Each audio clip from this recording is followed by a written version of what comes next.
Hey, salut à tous, bienvenue. Ça fait très longtemps que j'ai pas fait de vidéo parce que j'étais sur un gros projet et je vais justement en parler dans cette vidéo. Je vous explique tout ça après le générique.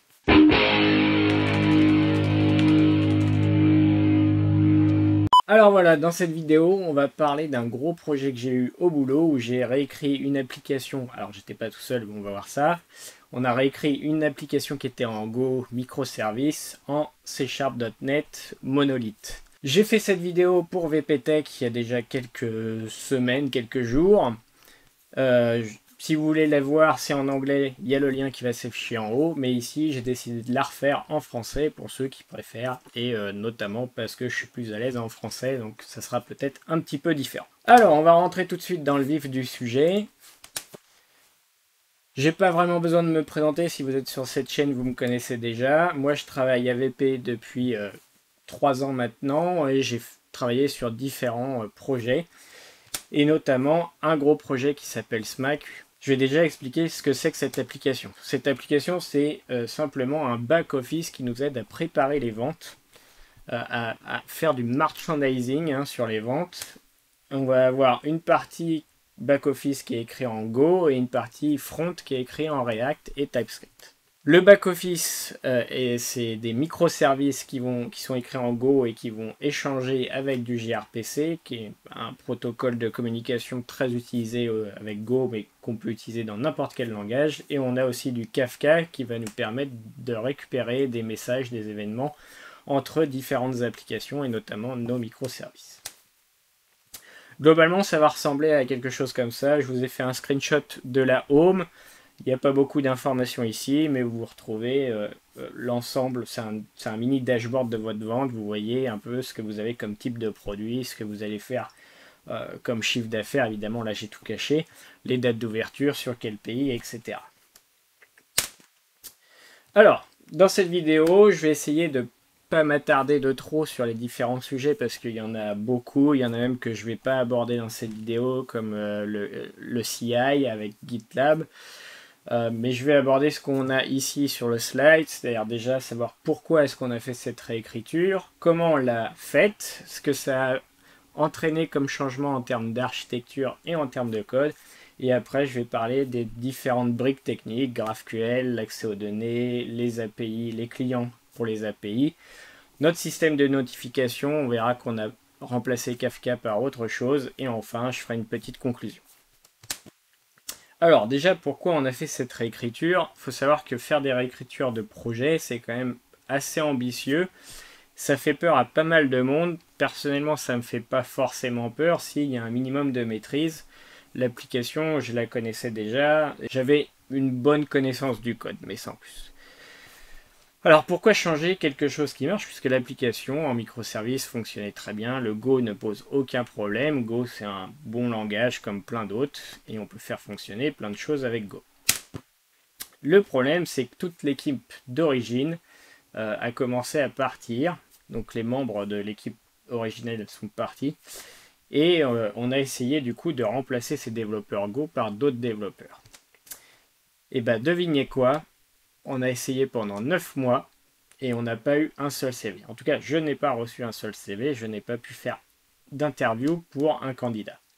Je me suis senti un petit peu seul puisque les départs sont faits au fil de l'eau et au final, rien. Donc au bout de 9 mois, avec mes managers, avec la hiérarchie, on a décidé qu'on allait réécrire l'application en .NET, qu'on prendrait le temps et que c'était une bonne chose puisque de toute façon VP a beaucoup de développeurs .NET, c'est un peu la techno d'origine chez VP, donc on a quand même une bonne communauté .NET et ça permet notamment d'avoir des mobilités internes, de pouvoir récupérer facilement des développeurs, mais aussi les embauches en .NET sont un peu plus faciles qu'en Go. Le risque, il est là, il existe, mais pour moi, il est pas aussi élevé que d'avoir personne pour maintenir ou faire évoluer l'application. Donc je préfère prendre le risque de modifier le code. On va voir comment on peut s'assurer, se mettre des filets de sécurité pour minimiser les risques. Mais globalement, le risque, il est moins important de convertir l'application que d'avoir personne pour maintenir l'application. Alors, comment est-ce qu'on a fait ça? Bah, du coup, on s'est retrouvé avec une équipe euh, toute fraîche, composée de 3 personnes. Donc on avait Onur, qui était le petit junior qui sortait de l'école, qui avait toujours de très bonnes questions, et il a toujours de très bonnes questions, et très vif, super développeur. J'ai Eduardo, qui est en Espagne, et qui est un peu plus senior, et qui permet un peu de confirmer mes choix, de les remettre en question, donc ça c'est vraiment assez cool. Et puis il y a moi, le lead, qui va donner une direction à suivre, ou qui va essayer en tout cas de donner une direction. Je fais aussi des erreurs comme tout le monde. L'état actuel, au début du projet, je me suis dit, ok, Go, c'est un langage qui est assez facile, assez simple, il n'y a pas beaucoup de mots-clés, voilà, facile à lire finalement. Donc ce qu'on va faire, c'est qu'on va recoder pratiquement ligne par ligne en .NET et en C#. D'ailleurs, on est parti en C#. Pour ceux qui suivent la chaîne, vous savez que je fais aussi du F#. Pour ce projet, j'ai décidé de partir sur quelque chose qui est très simple. Le but, c'était vraiment de récupérer des développeurs F#. J'en aurais peut-être encore moins que des développeurs Go. Donc l'idée, c'est plutôt de faire quelque chose où je vais avoir une bonne communauté. Et en C#, on a quand même une très bonne communauté et c'est aussi un très bon langage. Et porter du Go en C# se fait relativement simplement, quasiment ligne par ligne. Donc ça, c'était l'idée de base. Maintenant, c'est bien, on a plein de microservices. Par où est-ce qu'on va commencer? Est-ce qu'on commence bottom-up, c'est-à-dire de l'accès aux données jusqu'aux API, ou plutôt des API jusqu'à l'accès aux données? Est-ce qu'on fait ça microservice par microservice? Au début, je me suis dit, bah, on va faire microservice par microservice et on va commencer de l'accès aux données jusqu'aux API. En fait, au bout d'un moment, on avait commencé pas mal de choses. On s'est retrouvé avec des dépendances entre les services qui sont finalement cachées par le fait de faire des microservices. Donc vous avez un microservice A qui va appeler un microservice B, mais on se rend compte assez rapidement que B est aussi capable d'appeler A. Et quand vous recodez tout ça, bah, en fait, ça va créer, dans certains cas, on l'a eu ce cas, hein, des dépendances circulaires. Donc les choses deviennent un peu comme un plat de spaghetti et ça devient assez évident qu'il y a des dépendances circulaires et qu'il va falloir changer des choses. Du coup, pour remédier à ça, il n'y a pas de solution miracle, il faut se remonter les manches et mettre les mains dans le code. Mais il faut être un petit peu organisé. Moi, j'aime bien quand ça reste simple. Donc, ce que j'ai fait, c'est juste un fichier Markdown qu'on committait dans le GitLab et on disait, OK, cette fonction, donc j'ai listé toutes les fonctions, une par une, de chaque use case, chaque repository, chaque service. Et on dit, OK, celle-là, elle est faite. Dans le cas où c'était pas fait, je mettais aussi pourquoi c'était pas fait et quelle était sa dépendance. Voilà. Et comme ça, on s'en est sorti. On a aussi réussi à voir... vous voyez sur l'écran ici que je mettais pour chaque service quelles étaient ses dépendances. Donc ça permet de créer une espèce de matrice de dépendance. On a pu commencer. Certains services étaient relativement simples à faire puisqu'ils n'étaient dépendants de rien. Pour le coup, ils auraient pu rester en microservices puisqu'ils étaient vraiment indépendants. Mais d'autres étaient assez fortement liés, comme celui-là, qui est dépendant quasiment de tous les autres services et du coup qui nécessite plutôt d'être créé vers la fin. Ok, tout à l'heure je vous ai parlé d'un filet de sécurité, bah, c'est les tests unitaires. Comment est-ce qu'on a fait pour tester? Notre API c'est du GraphQL, et du coup GraphQL ce qui est bien c'est qu'on a un contrat, ok, on a un schéma qui va nous servir de contrat sur lequel on va s'appuyer. L'idée c'est de recréer exactement ce même contrat. On peut aussi évidemment utiliser le front comme garde-fou en termes d'interface et faire des tests manuels, et c'est ce qu'on a fait quand on développait au fil de l'eau.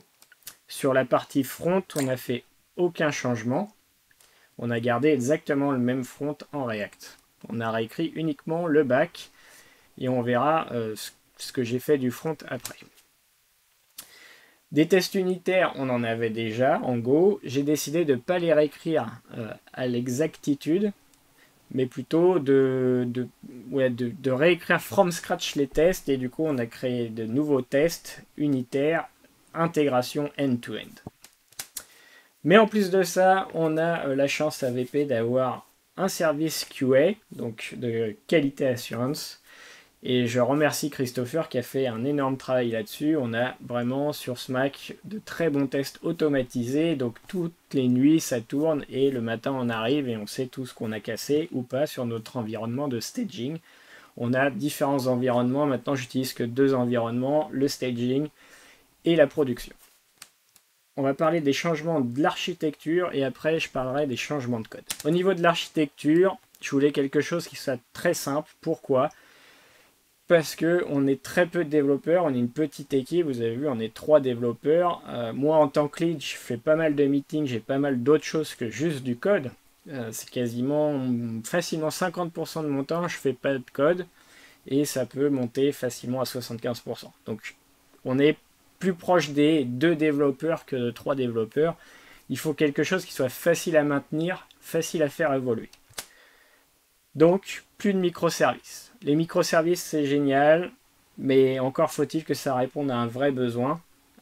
Et ici, je pense qu'on est sur une appli qui est relativement simple. Il n'y a pas besoin de microservices. Si on n'a pas besoin de microservices, bonne nouvelle, il n'y a plus besoin de gRPC. On n'a plus besoin de faire communiquer chaque service les uns avec les autres.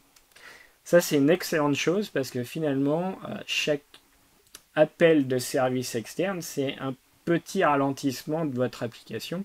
Vous allez devoir sérialiser, désérialiser de l'autre côté. Il y a aussi la latence réseau, etc. qui joue. Ici, on va faire quelque chose qui est très simple et il n'y aura plus toute cette latence. Et on va aussi enlever le Kafka qui permettait de synchroniser les différents microservices puisqu'on sera dans le même process et je vous expliquerai comment on a remplacé le Kafka par un système de messaging in process. Et dernier point, le front, on ne l'a pas touché, il est en React, TypeScript. Mais ce qu'on a fait, c'est qu'on va l'embedder directement dans notre serveur .NET. Un serveur web, je pense qu'il est capable de délivrer des fichiers statiques. Donc, on compile le front, on le met dans un répertoire public de wroot, ce que vous voulez, de votre serveur. Et c'est le serveur qui va délivrer le front. Donc, on finit par avoir un all-in-one. Alors, il y a beaucoup de gens qui vont dire « Ah, c'est un monolithe, etc. » Pour moi, c'est juste une application standard. On est quand même sur un back-office. On a fait ça pendant des années, des années. Il n'y a aucun souci de faire ce genre d'application dans un seul repo, un seul process, etc. Bien au contraire. L'avantage, c'est qu'on va aussi gâcher beaucoup moins de ressources parce que c'est super de faire des microservices, mais pour chaque microservice, on va vouloir avoir un petit peu de résilience, de la haute dispo, et du coup, il va falloir déployer plusieurs fois. Nous, AVP, on a plusieurs data centers. On essaye de déployer, notamment la production, on va la déployer sur les différents data centers, et sur chaque data center, on va peut-être avoir plusieurs pods. Donc plusieurs copies de notre conteneur, on utilise Kubernetes. Je ne vous ai pas dit, mais on a 9 microservices. Ça veut dire qu'on va faire 4 pods multipliés par 9 microservices. Sur ces 4 pods, on ne consomme pas les ressources en permanence. Okay, vous n'êtes jamais à 100% de votre processeur ou de votre mémoire. Donc quelque part, il y a un gâchis qui se fait au fil de l'eau et qui est relativement important. En plus de ça, vous avez toute la partie infrastructure qui est nécessaire, tous les load balancers, même s'ils sont virtualisés, toute la configuration, le monitoring, l'alerting, le logging, etc. Tout ça, c'est des choses qui s'accumulent au fur et à mesure, et plus vous avez d'applications, parce que finalement, un microservice, c'est une application comme une autre, il va falloir rajouter tous ces composants autour de votre microservice. Donc, on va essayer de réduire, finalement, au lieu d'avoir 9 services, 9 applications, je vais finir par avoir une application que je vais déployer 1, 2 fois, 3 fois, 4 fois en fonction de mes besoins, peut-être même plus si j'ai besoin de plus de charge. Mais ça va être très facile, configurer une seule fois, un seul monitoring, etc. Quelque chose de très simple. Ici, je vous ai mis un schéma qu'on appelle un C2. Ça, c'est le schéma d'origine de l'application en Go. Et ce qu'on peut voir, c'est que chaque bloc bleu ici, c'est un microservice. Donc vous pouvez les compter, il y en a 9. Et autour de ça, on a un cadre. Et finalement, ce cadre, c'est l'ensemble de l'application. Ce cadre, ça va être notre nouveau process. Donc ce qu'on a fait, c'est qu'on a copié chacun des services. Pour chaque service, on a simplement créé un répertoire dans notre application .NET et on a essayé de porter le code ligne par ligne. On va voir juste après qu'en fait, ce n'est pas ligne par ligne, c'est un peu différent, même si on a commencé d'abord ligne par ligne. En termes de changement de code, il y en a pas mal. Personnellement, je me suis aperçu que .NET c'est vraiment excellent et vous allez comprendre pourquoi. On va d'abord parler du typage. En .NET, de base, évidemment dans tous les langages vous pouvez rajouter, créer vos propres types, mais de base en .NET vous avez quand même un certain nombre de types qui sont là et c'est assez appréciable. On s'est retrouvé avec un code Go où il y avait quand même pas mal de primitives, surtout des strings. Pour ceux qui connaissent un peu les mauvaises pratiques, c'est ce qu'on appelle les primitive exceptions. On va utiliser des entiers, des strings, etc. pour représenter souvent une donnée qui pourrait être plus complexe et qui pourrait être validée, qui pourrait être découpée peut-être en plusieurs morceaux, etc. Et finalement, ça n'aide pas du tout à la compréhension. De plus, le fait d'avoir que des strings, que des int, vous pouvez facilement, en tant que développeur, faire des erreurs et mettre la mauvaise valeur au mauvais endroit. En gros, on avait ce genre de code où on voit que ici, on a des ID qui sont de type string, ici un ID, ici des ID, beaucoup d'ID qui en fait sont des strings. Mais la vérité, elle est un peu différente. Tous ces strings sont finalement des GUID, des ID uniques. Et en .NET, le GUID existe. Donc on va pouvoir remplacer finalement ici. Alors sur le screenshot, on ne l'a pas partout. Ici, on va pouvoir utiliser des GUID assez facilement. Ça, c'est vraiment de base avec .NET, c'est quasiment gratuit. Vous allez me dire, ici, il reste des strings. C'est vrai, sur ce screenshot, on n'est pas la dernière version de notre code. Même ces strings-là ont été remplacés, même celle-là d'ailleurs. On a quasiment plus de strings et on a un modèle objet beaucoup plus riche et beaucoup plus strict. Autre exemple, c'est tout ce qui va être map ou dictionnaire. Là encore, des strings. Alors, quand on voit le code comme ça, il n'y a peut-être pas de problème. Ça va dépendre aussi de l'utilisation. Mais en .NET, il y a un truc cool, c'est qu'on a les enums. Et du coup, on a supprimé beaucoup de listes de constantes de string. Et en plus, ça permet vraiment de...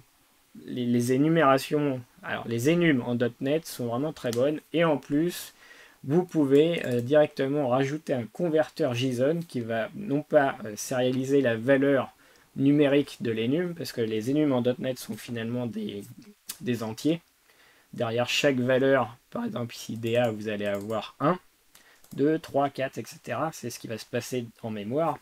Mais vous avez aussi moyen de récupérer le nom et de sérialiser ça en string, et c'est ce qu'on va faire avec un converteur JSON. Donc très très simple d'utilisation, et du coup on se retrouve avec des dictionnaires qui sont beaucoup plus typés et sur lesquels j'ai une liste de choix réduite. Je ne peux pas mettre n'importe quelle valeur de string. À un moment, j'étais même parti sur l'utilisation de culture info, qui est un type qu'on a en .NET et qui permet la gestion d'énormément de choses autour des cultures. Mais justement, c'était un peu trop riche, un peu trop lourd pour mon cas d'utilisation, qui est finalement assez contraint, assez réduit en termes de pays, en termes de langage. On ne fait pas tous les langages du monde, tous les pays. On n'a pas besoin de gérer les datetime, les zones, etc. En Go, on va aussi avoir beaucoup d'interfaces. Je déteste ce truc, des interfaces qui sont vides. Donc ici, on a une valeur de type interface vide et on ne sait absolument pas ce que c'est. Ça revient finalement à dire objet en C# et on ne sait pas ce que c'est. On ne va pas remplacer ça par objet, mais nous, ce qu'on va essayer de mettre en place, c'est plutôt des génériques. Donc ici, je vais avoir un objet avec un générique. Et donc ici c'est un objet, j'ai pas mis d'implémentation, mais l'idée c'est on utilise justement les différentes langues et pour chacune des langues on va avoir une valeur de type T.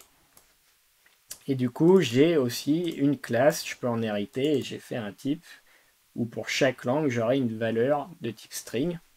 Et c'est ça que je vais utiliser, par exemple, pour les noms. Donc pour les noms ou même pour les valeurs, je vais avoir des valeurs pour chaque pays, tout ça en utilisant un générique. Et je suis fortement typé, je suis assez contraint. Un autre truc que j'ai détesté dans le code qu'on avait, c'est l'utilisation de map avec une valeur vide. Alors on se retrouve avec des maps ici de string, et la valeur finalement c'est une structure vide, et à la création c'est très bizarre de voir ce genre de construction d'objets. En fait ici le but c'est de faire une liste de différents ID distincts. Finalement vous avez, en vrai un tableau pourrait quasiment suffire. En .NET, on a un type pour faire ça qui est beaucoup plus intéressant, c'est le hset. Donc, il garantit que toutes les valeurs sont uniques. Et en plus, vous avez des fonctionnalités supplémentaires sur ce type. Vous allez pouvoir, si vous avez deux hsets, faire l'overlap, le subset, vérifier si c'est un subset, faire l'union, ce genre de choses. En Go, vous n'avez qu'une façon de faire des boucles, vous allez faire un for. Alors, du coup, on a des for partout. C'est pas un problème parce que du coup, c'est très simple. Une fois que vous savez lire le for, bah, vous savez lire toutes les boucles. Hein. Là, j'ai une première boucle. Je vais boucler sur les articles. Et pour chaque article, en fait, je vais rajouter mon article. Enfin, je vais rajouter son code dans un dictionnaire. Et ensuite, je vais reboucler sur ce dictionnaire. Pour récupérer la valeur, etc. Donc en fait, quand on lit le bloc de code, c'est assez compliqué de comprendre réellement quelle est l'intention derrière. Ce qui aide beaucoup, c'est évidemment le nom de la méthode qui est pas si mauvaise que ça, mais je vais vous montrer le code en .NET. Et en .NET, ce qu'on va faire, c'est qu'on va utiliser du link, et là, ça devient beaucoup plus clair. J'ai une liste d'articles. Là-dessus, je vais faire une projection, je vais aller sélectionner le code, et je veux faire un distinct, je veux tous les codes uniques. Et à la fin, bon, j'ai décidé de transformer ça en tableau, mais j'aurais pu garder un i énumérable sans problème. C'est, voilà. Globalement, les trois lignes de code importantes sont là, c'est clair, simple, efficace. Alors, je sais, on peut faire du link en Go, il suffit de rajouter la dépendance que vous trouvez sur ce GitHub, mais globalement, en C#, c'est directement dans le langage, c'est directement connu du compilateur, c'est beaucoup plus puissant. Les tuples. Alors en Go, on utilise beaucoup de tuples, notamment pour retourner les erreurs. On aura la valeur ou l'erreur. C'est vachement bien et ça marche très très bien, il n'y a aucun problème. Le problème, enfin, il n'y a aucun problème jusqu'au moment où vous retournez le même type à gauche et à droite, enfin, ou plusieurs fois le même type, et du coup, vous ne savez pas à quoi ça correspond. On a le même problème en C#, sauf que maintenant en C#, bah, on peut nommer ces tuples. Et du coup, ça devient tout de suite beaucoup plus clair. Même si je peux inverser les valeurs, puisque le typage ne garantit pas que je ne vais pas inverser, j'ai au moins une aide avec le nom du tuple. Dernière chose, ce qui est super cool en .NET, c'est les expressions body. Ça permet d'inliner pas mal de code, et finalement, on en a quand même quelques-unes.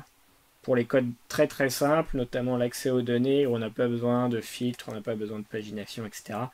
Où on fait une requête très simple, on peut faire des expressions body. C'est aussi utilisé sur certaines propriétés, etc. Vous le savez. Rien de nouveau, c'est aussi une syntaxe qui se rapproche pas mal de ce qu'on retrouve maintenant en JavaScript moderne. Maintenant, je vais parler de tout ce qui est code asynchrone, concurrent, parallèle, etc.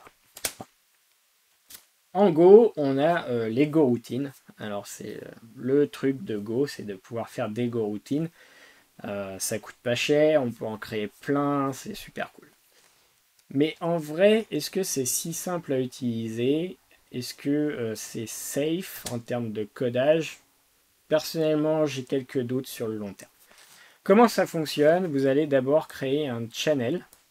Ici, j'ai un chan qui s'appelle pair, qui va me permettre de communiquer entre les différentes Go routines, ou en tout cas entre le parent et les différentes Go routines.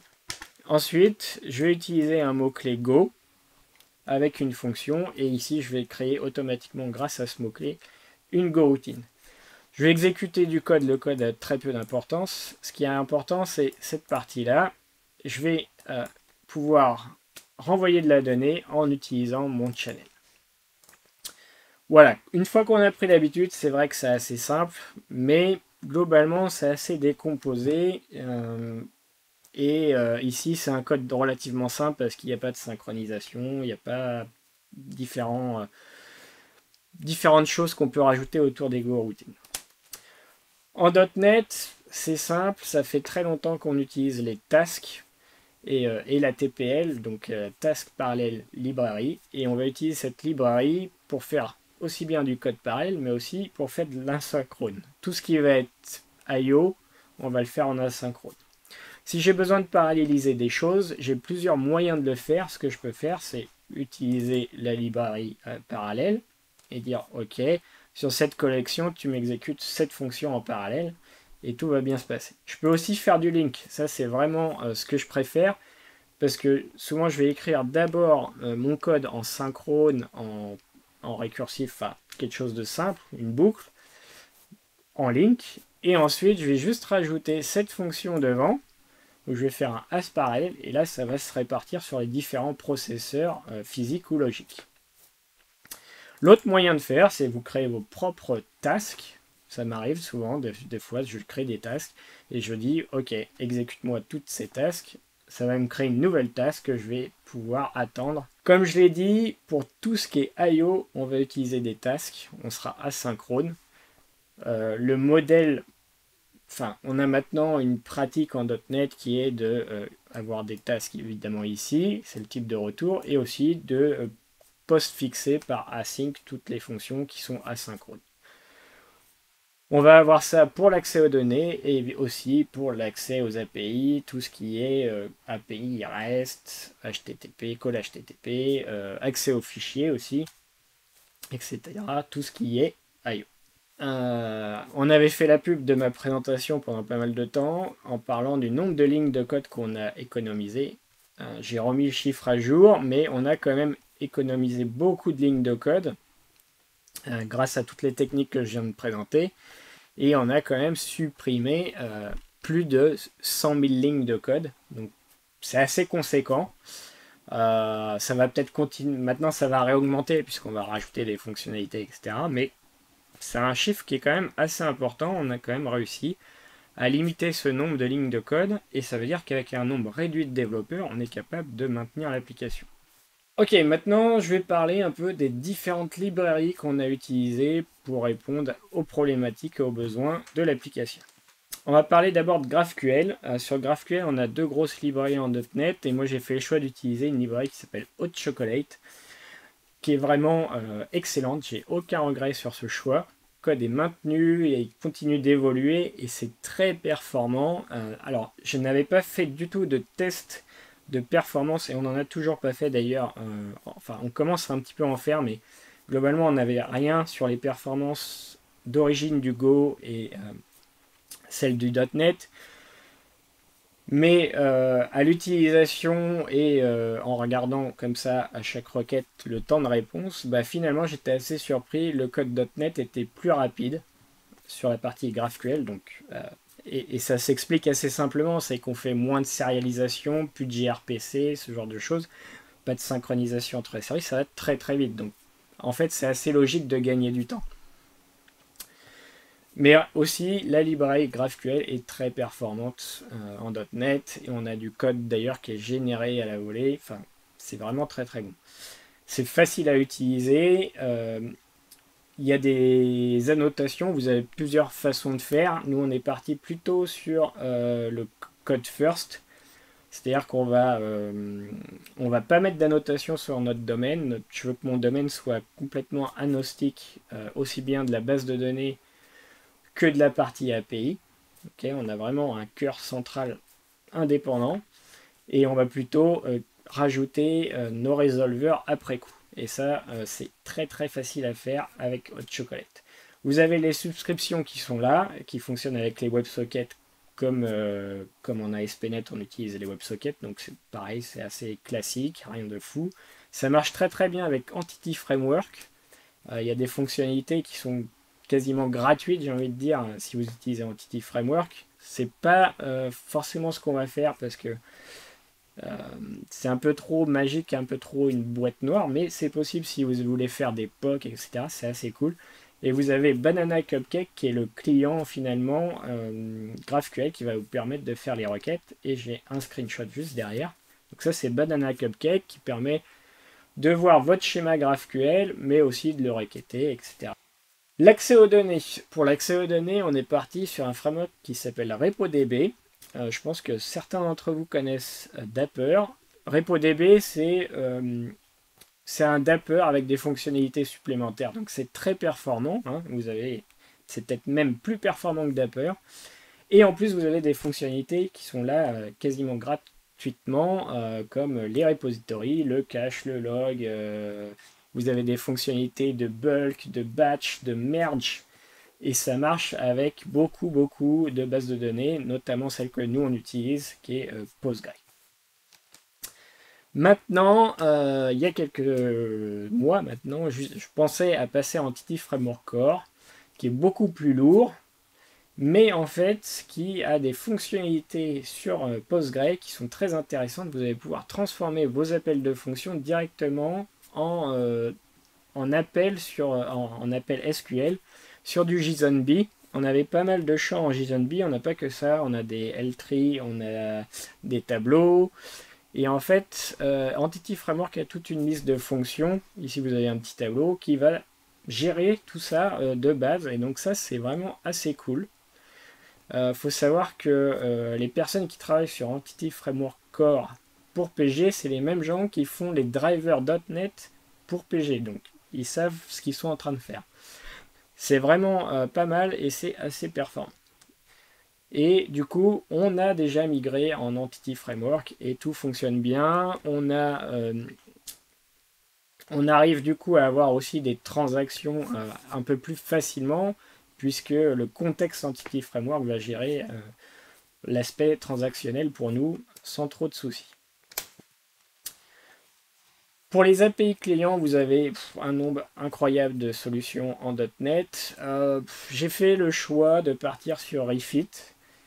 Refit, c'est fortement inspiré d'une librairie qui est utilisée en Android qui s'appelle Retrofit et sur lequel vous allez simplement définir une interface, une fonction avec sa requête et son type de retour et vous allez rajouter des attributs au-dessus pour définir si c'est du post, si c'est des get et quelle est l'URL, etc. C'est hyper simple. Vous avez ici un exemple, quelques lignes de code. Derrière, vous pouvez l'utiliser comme un service standard. Vous pouvez utiliser le HTTP Factory.net, configurer votre client HTTP comme d'habitude, et franchement, c'est fait quasiment avec très peu de code. Donc, pour résumer, vous définissez uniquement une interface, vous définissez les types de requêtes et la réponse. Ça utilise des sources générateurs, donc ça va vraiment créer ça va créer un code en amont qui lui va être ensuite compilé, donc c'est assez performant. Ça utilise l'HTTP client de .NET de base, donc vous avez toutes les fonctionnalités autour d'HTTP client, la factory, etc. L'injection de dépendance, et du coup ça devient facile à configurer. Vous pouvez rajouter les headers que vous voulez, même d'ailleurs vous pouvez le faire en attribut, ça aussi, si vous avez des headers qui sont tout le temps là, vous pouvez les mettre en attribut, et vous pouvez configurer après des headers supplémentaires, si vous avez des tokens JWT, des BIRA, etc. Sur le système de notification, je vous ai dit on utilisait Kafka pour communiquer entre les différents microservices. Maintenant, on utilise directement InProcess, un service de messaging, et pour ça on a utilisé Mediator, qui est une petite librairie .NET, c'est vraiment pas beaucoup de code. Il n'y a aucune dépendance, notamment sur la partie contrat, c'est une librairie qui est complètement indépendante et qui utilise des génériques. Vous allez définir votre type de message et pour chaque message, vous pouvez avoir plusieurs handlers qui vont être déclenchés lorsque le message est envoyé. Franchement, la migration a été très très simple parce qu'on a recréé à l'exactitude les messages Kafka et à l'exactitude finalement les handlers. Voilà à quoi ça ressemble. Vous avez ici par exemple un message, une nouvelle version de vente a été créée et vous allez avoir à implémenter le handler. Vous pouvez en plus utiliser l'injection de dépendance, donc c'est vraiment du classique .NET. Et après, vous n'avez plus qu'à faire votre code qui va bien dans la fonction handle, qui est asynchrone aussi d'ailleurs. Une petite conclusion du coup pour finir. Déjà, c'est possible. Faut pas se dire qu'une migration c'est impossible. C'est évidemment tout à fait possible. Faire des ports, c'est pas nouveau.